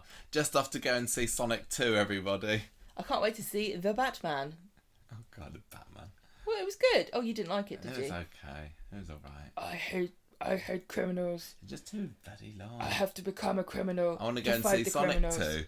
And I want to go and see what else is coming out. Oh, the new Fantastic Beasts film. You can't see that. You're evil. I don't care. I'm going to go and see it. I'm going to love it. Right, let's do the Nicky story, Gemma. Go. Everything's happy between Daniel and Daisy. She promises not to be jealous anymore. Let's see how long that lasts. This was very much like Imran and Toyah at the beginning of the week, wasn't it? Yeah. Don't have any babies without me. Daniel says he's going to be helping Nicky out, prepping for her interview. So, Daisy comes up with a diabolical plan. She goes to the local troublemaker, Max, to strike a deal with him. If he plays up for Nicky, she'll give him £10. No, make that 20. That was fantastic. When she pulled that out of her pocket and he looked at it and realised that she brought out a £20 note. He agrees to go, well, he's like, I might get in trouble here about this. And then when she gives him money and says he'll get more, he's like, okay, yeah, I'll go for it. I am disappointed that we didn't get to see this scene. No, well, he doesn't do it. No, he doesn't. Does he? But I would have loved to have seen the scene. Because I'm still trying to get my head around exactly what her interview consisted of. Because she says that she's taken a class, but she was just going for a TA interview. And I think that maybe they wouldn't be asked to take a whole class because she would never have to do that anyway. But, I'm not nitpicky about things like that, so I'll let it slide. Not about the education system and its representation in Coronation Street. Daniel goes to the pub later and tells Daisy he's changed his mind. He's not going to meet Nicky now. He can see it's making her uncomfortable, and he doesn't want to feed into it by hanging out with Nicky when he doesn't need to. Then he talks about how sad Nicky's life has been. He's like, this job's really the only thing that's keeping her going. She's had such a terrible life. She had to look after her sick mum and everything. Just look at the toll it's taken on poor Saint Kelly. And Daisy looks very uncomfortable and guilty about this because she's obviously stitched her up. So Jenny sees Daisy chatting to Max later and listens in to hear the phrase "destroy the new TA," and she gets mad. Tells Daisy they'll be having words when she gets back, but actually Daisy's been telling him not to do it, and he agrees, but he won't give her the money back. In the back of the Rovers, Jenny interrogates Daisy. She's trying to excuse herself by saying, oh, I'm so insecure because of Nicky. And Jenny says, you've got nothing to worry about. Daniel thinks the world of you. You need to trust him. So a bit later, Daisy tells Jenny that she's resolved to let Daniel advise Nicky on the job interview, and she's going to be cool about him hanging out with her. She's not going to make a deal out of it. But then Daniel comes into the pub because Daisy's called him in, and she says, look, I'm going to trust you. And he's like, of course, you can definitely trust me. Later on, Daniel's in the bistro with Nicky, and he tells her that Daisy doesn't know that she used to be a sex worker. And Nicky says, "Don't worry, the secret's safe with me, because I assume she's not advertising at the moment." On Wednesday, Daniel tells... That would have been funny. Who was it that was looking at the cards in the cabin window earlier this week? It was Abby, wasn't it? Yeah. Just imagine if she'd seen one of Nicky's cards there. Daniel tells Daisy on Wednesday that Nicky stands a good chance of getting this job as long as Max and co behave themselves. Then we got Mrs. Crawshaw bringing Nicky to Daniel's room saying, "Oh, show her where the staff room is." And Nicky says, "I don't know how I'm getting on with this because the class are really rowdy." Yeah, she's had her observed lesson and she's just about to go into the actual interview itself at this point. Back at home, Daniel tells Daisy Nicky did not get the job, and Daisy says, "Oh, that's sad," but then she's like, and I'm wondering whether Daniel's lied. I think if he had lied, it would have come out by now. It felt like a bit of a letdown, a bit of a damp squib. It's like it. But yeah, no, I don't think that she's got the job. I mean, I suppose there could potentially be that the candidate that got it decides to turn it down or falls into a sinkhole or something. Yeah, and then she's the next one that gets it.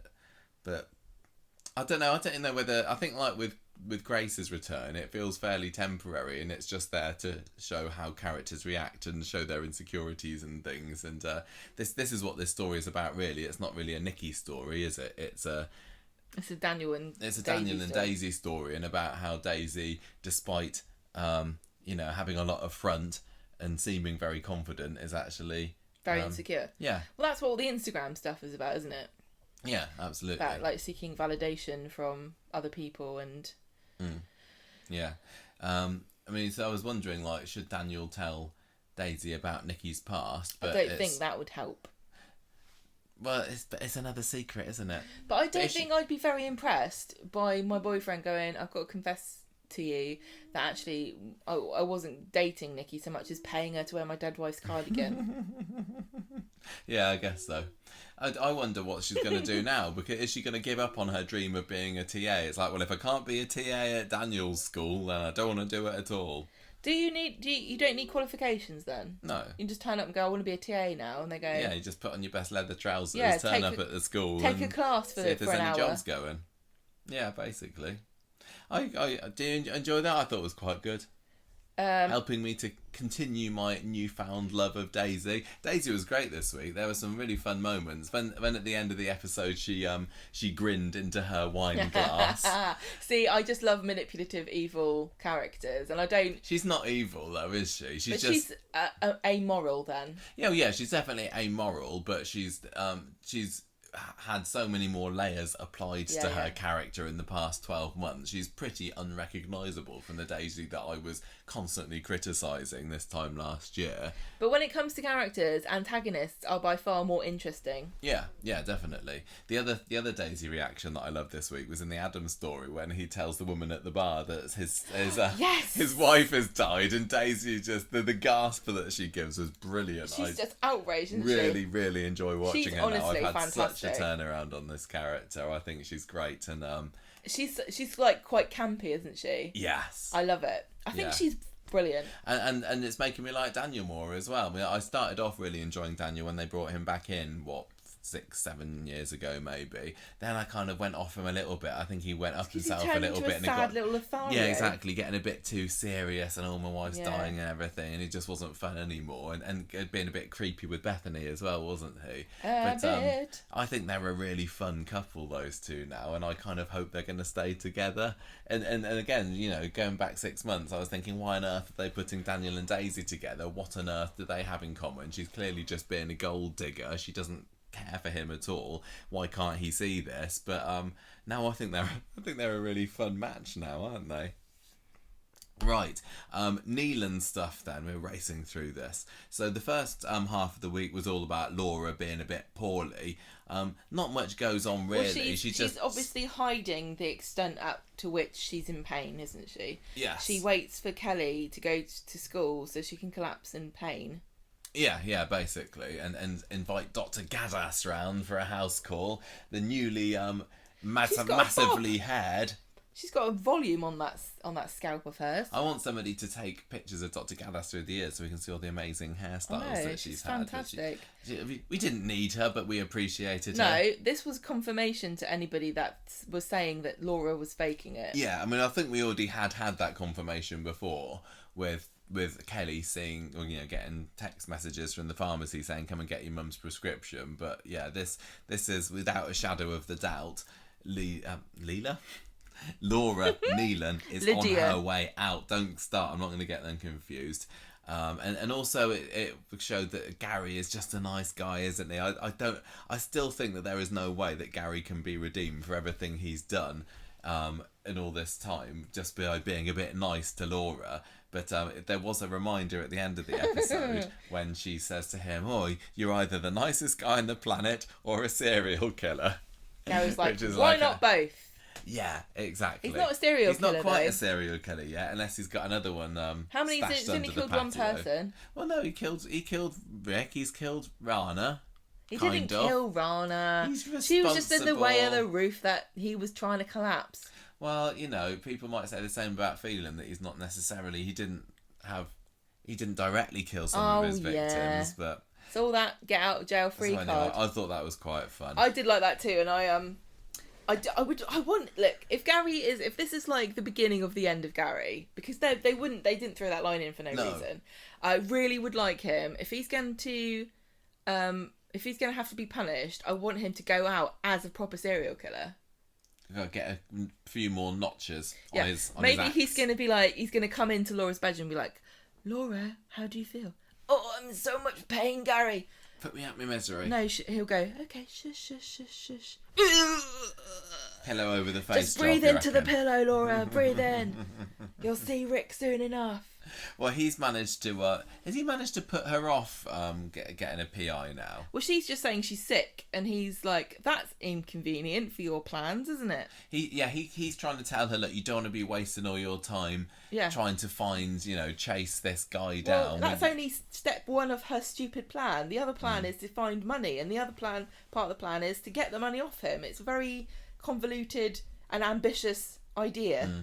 Well, you just said they didn't throw the line about him being a serial killer in for no good, and could this be the beginning of the end for Gary, or at least the revelation that he is responsible for Rick's death? And I think that absolutely, and Friday's episode confirmed that, because it's the election next Wednesday, and I was convinced ever since I think I had it in my beginning of the year predictions that the uncovering of Rick's body would tie in very conveniently, or inconveniently I suppose, with the election. I think absolutely, by Wednesday next week there's going to be massive strides in this Rick story. I'm convinced about it, because I can just imagine, just for the drams, the big, where they I don't know.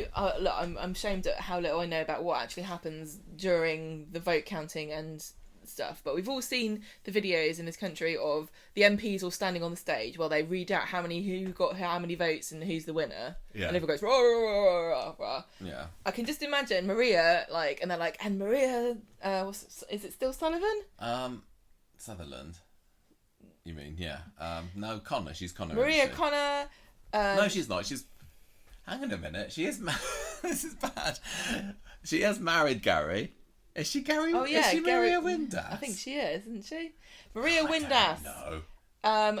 A million more points than the other guy, and then everyone claps, and then someone from the back of the hall goes, "But her husband's a serial killer," and everyone goes, "Oh wow, she can't be the Take thingy that then." vote And that's the only consequence of the whole thing. Is the whole thing's been leading up to this storyline with Maria trying to save the planet, and that's why the inevitable destruction of the Earth will occur. Yeah. Because she didn't win that election. I really hope she doesn't win the election. It'd be so boring. I know it would be. She's like I know that saving the planet is important. She's making and everything, it look boring.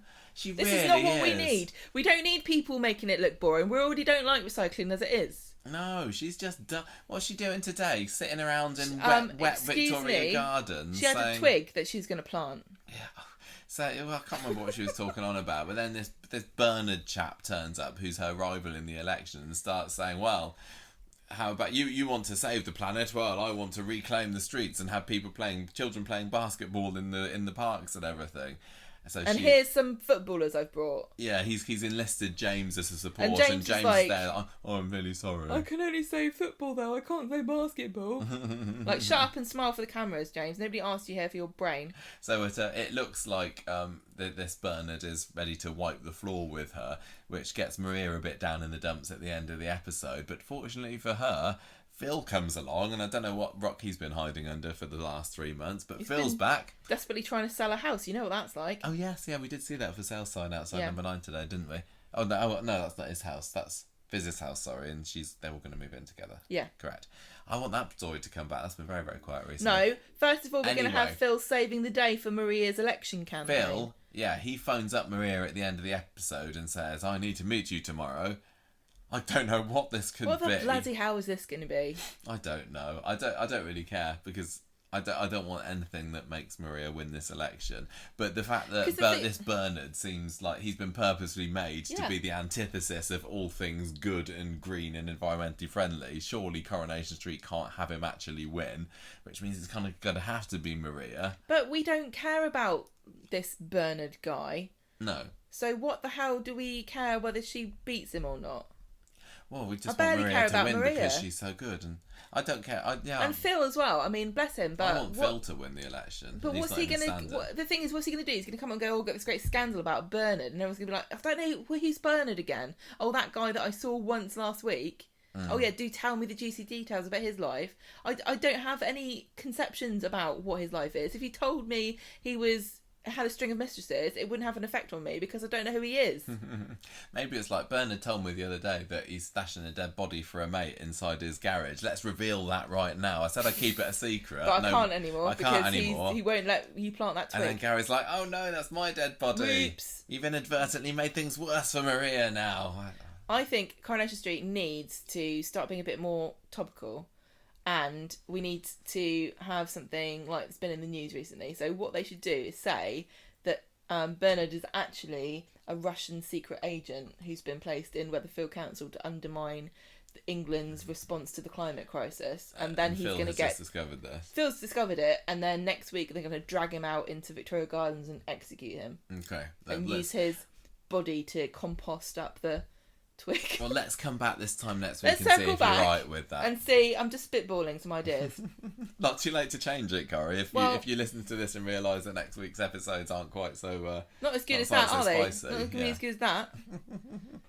Yeah, no, I definitely... What do you think? Is Rick's stuff going to happen next week to time with the election? If it doesn't, it's missing a massive trick, I think. It just feels like one of these things where the story is really interesting, but then they add a plot twist in that's so boring it makes you question everything about why you like the show. Like, what could it be? Oh, he said he agrees with your fundamental principles about the environment, but actually he too has a Range Rover. Oh no, well he can't be the mayor of Victoria Gardens then. I don't think that he can be whatever. What are they even standing for? Local councillor. To do what? I don't think it can be him in the end. Local windbag. I think that she's gonna think, oh, there's no way that I can win because my husband's just been uncovered as being a murderer or something. But she's gonna go ahead and win anyway. Something like that. I don't know. But yeah, look out for Rick's stuff. It's happening. Right, we have got one more story left, and this is ties in a little bit to it. It's what's going on with Adam. So Gemma, over to you. This was the same. Yeah, this is copy and paste, wasn't it? Yeah, it was. This was massively copy and paste. A lot of this Wednesday and Friday. It was just Adam goes in to see Sarah. They have a moan. Adam sees Lydia. They have an argument. Lydia and Sarah have a meet up in the factory. Sarah has a go at Lydia. It was just that rinse and repeat, basically. There was the funny scene on Wednesday when Adam's getting drunk in the pub. And this blonde lady comes along and he gives her the glad eye and starts chatting her up. I can see that. And he says something about I'm single, and Daisy's like, and then he says my wife's died, and then she's like, the woman spies the wedding ring on Adam's left hand, doesn't she? And he's like, oh no, my wife's dead. That was great. I love that. Daisy calls Daniel to get him to sort out his stupid relative. So Daniel goes in. while Adam's chatting up this girl and says, Sarah wants to know when you're coming back for your dinner. And she's like, oh, you horrible pig. And then she throws the wine at him. And I want to give a shout out to this actress.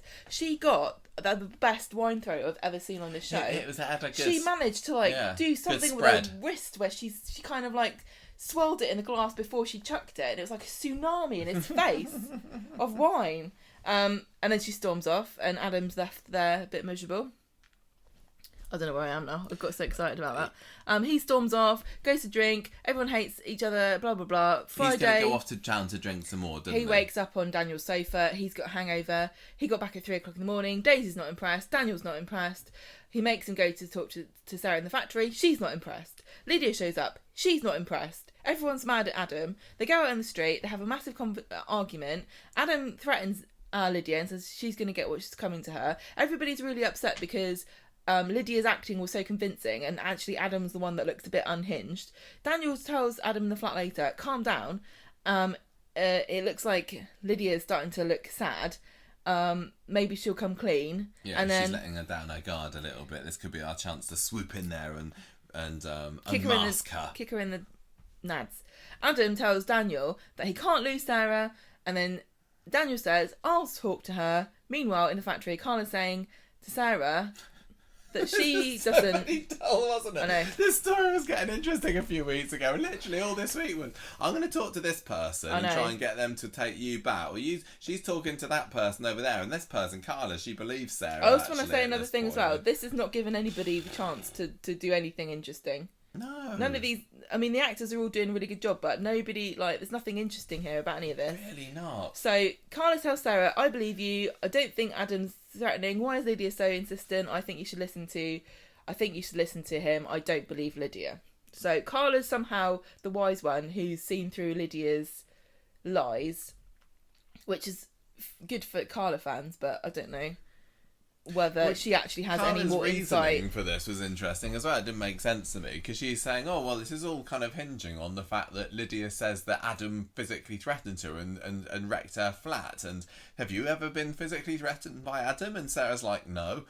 But she was a few weeks ago. I remember there was a scene when they were in the darkened factory together and Adam kind of advances on Sarah a little bit, who cowers. So yes, she has felt. Well, this is also one of the worst arguments I've ever heard a woman give for why another woman shouldn't be scared of a man. It's the most unfeminist thing I've ever heard.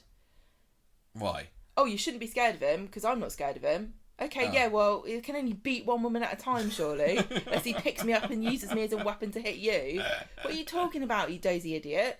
You don't feel threatened by him because he's kind of like your brother-in-law or something. What are you talking about? Why would you feel threatened by him? Yeah, I know. I think that's really inappropriate for a woman to dismiss somebody else as saying, I don't believe her. Basically, she's saying, I don't believe her because he's never done it to me. Because he's not abusing you, he's abusing Lydia. Not that he is in real life, but what I'm saying is, women should really not use this argument to dismiss other people. Adam's definitely shown he's got a temper anyway, hasn't he? I wouldn't say that it's massive. Ridiculous. Yeah, it's not a ridiculous notion that maybe he could physically threaten somebody. 99% of men are stronger than 99% of women. That's just a fact. So even if you're not threatened by a man, he can still really mess hurt up your you. flat. Yes, and your face. So watch out. So anyway, this was just I don't know, making Carla look good, I guess.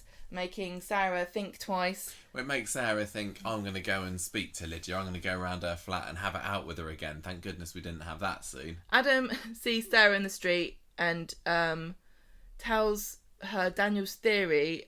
And Sarah says, well, I've just gone round to Lydia's flat and it looks like she's done a runner. And she's taken her son and Finn. stuff. I thought that was so funny. Yesterday because we've been saying for weeks, what on earth is going on with Finn? Where is he staying when she's sneaking around in the middle of the night? Where was he when Adam was supposedly messing at her flat? Obviously it was her that did it. This is this character that was brought in for one scene about 3 months ago, and It wouldn't have surprised me if she had done this midnight flit and left him to fend for himself at home. Well, it's Sarah basing the fact that she's taken her son and all of her stuff on the fact that there was no son stuff there. Maybe. Because of course there wouldn't be, because Finn's a figment of everybody's imagination. Did she check in the cupboard under the stairs? He might have been there. I'm convinced that everybody was huffing mulled wine fumes, and that's why they all had a group hallucination of a little boy. Yes, you might be right. There's because let's face it, everybody at home, apart from you, Michael, was also high on mulled wine fumes at Christmas time. Good point. Well, that is it for this week's Coronation Street. Definitely some stories were stronger than other. I just got no time for this Adam, Lydia, Sarah rubbish. Just going round in circles. I'm sure it'll get interesting again eventually, but just let's put an end to it now, please. The Grace story I thought was better than many people online are making out to be, because I kind of like most of the babies. Though. Oh yeah, definitely. But I apart from James, who I really can't find any redeeming features in. I'm just really confused. I do kind of a bit like all of the other Baileys. Why was he trotted out as like some great photo op for this Bernard guy? He's a star footballer. I know, but so like, what's the? Can't get Tommy O anymore. All the blokes there were just like, football. James is like, football. And all the photographers are like, yeah, football. They just take a photo. What's the photo of? They go back home to they go back to work, and the editors of the newspaper's like, right, so what's the story here? Oh, the football man. I've got a picture of the football man. He's famous. And they're like, what's the story? There's a story. You went to go and cover the person in the election planted a twig, didn't you? Where's the photo of that? I don't know, I've got a picture of a football man. Oh, maybe, because in today's episode, Phil finds out that Kurt was Buzzer the Bee, and Maria hasn't realised that she can use her own brother, the local celebrity, to try and get a few votes. So yeah, she needs to go and get Buzzer campusing around Weatherfield, doesn't she? Maybe that was his idea. Maybe he's going to meet up with her on Monday and go with a bee hat under his arm. Yeah. I think I'm onto something. I literally just thought of that idea. That would make sense, because that's not Phil's idea. It might be, because that's a stupid idea. Well, this is a bit of a stupid storyline. I know, it's a whole stupid storyline. But that he did find out just in this episode that Kurt was Buzzer. Yeah, that is true. Yeah, so there we go. And also Wayne Bruce was the original Buzzer, and we can never forget that now. That's information that's been put into our heads without our permission. Yeah, that's going to appear on a Coronation Street quiz. Consent what was to the this. name of the original person to portray Buzzer the Bee? And when was the year? How long ago this was supposed to be? Because in the mid-90s... Yeah, what year was the Weatherfield County football team founded? something. 88. But Buzzer the Bee hasn't been, and this is very nerdy of me, the Weatherfield County mascot for all that long, because in the 90s, I'm going to say, nerd. Martin Platt was their mascot, and it was like a duck or something. Oh, I thought it was just an angry nurse. No.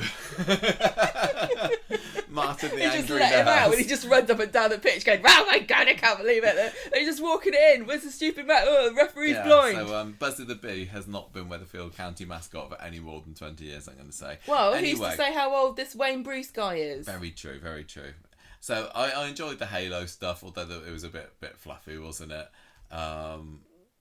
But yeah, I mean, the Habib story definitely. There were ups and downs here, but yes, by far the strongest storyline, the most dramatic and fun, and the one that gave everybody the most meaty lines to emote to. And the one that got most people talking online, for better or for worse. It's the Habibi baby story. But, so, everybody... But the thing is that does anybody hate this story, or is it just that people are getting emotional about what they think should happen? Yeah, I think they do.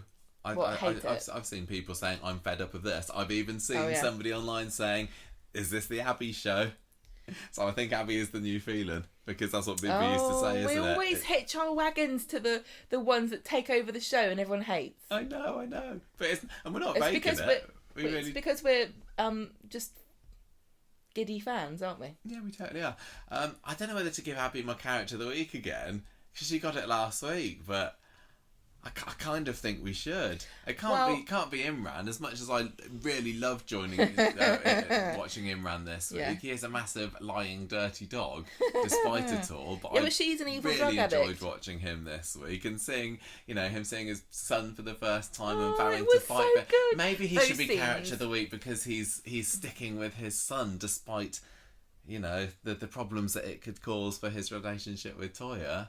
Oh man, those scenes. Abby I want to has been say voted character of the week quite a few times. I want to say if I was only voting on the Habibi Baby storyline this week, that would get like 4.75 for me, because it was so much fun and so dramatic and so cringy, and just it wasn't as good as last week. Brilliant. It wasn't as exciting as surprise pregnancy, abandoning baby. It wasn't. It didn't. Right. It didn't hit quite Your so much opinion. this week.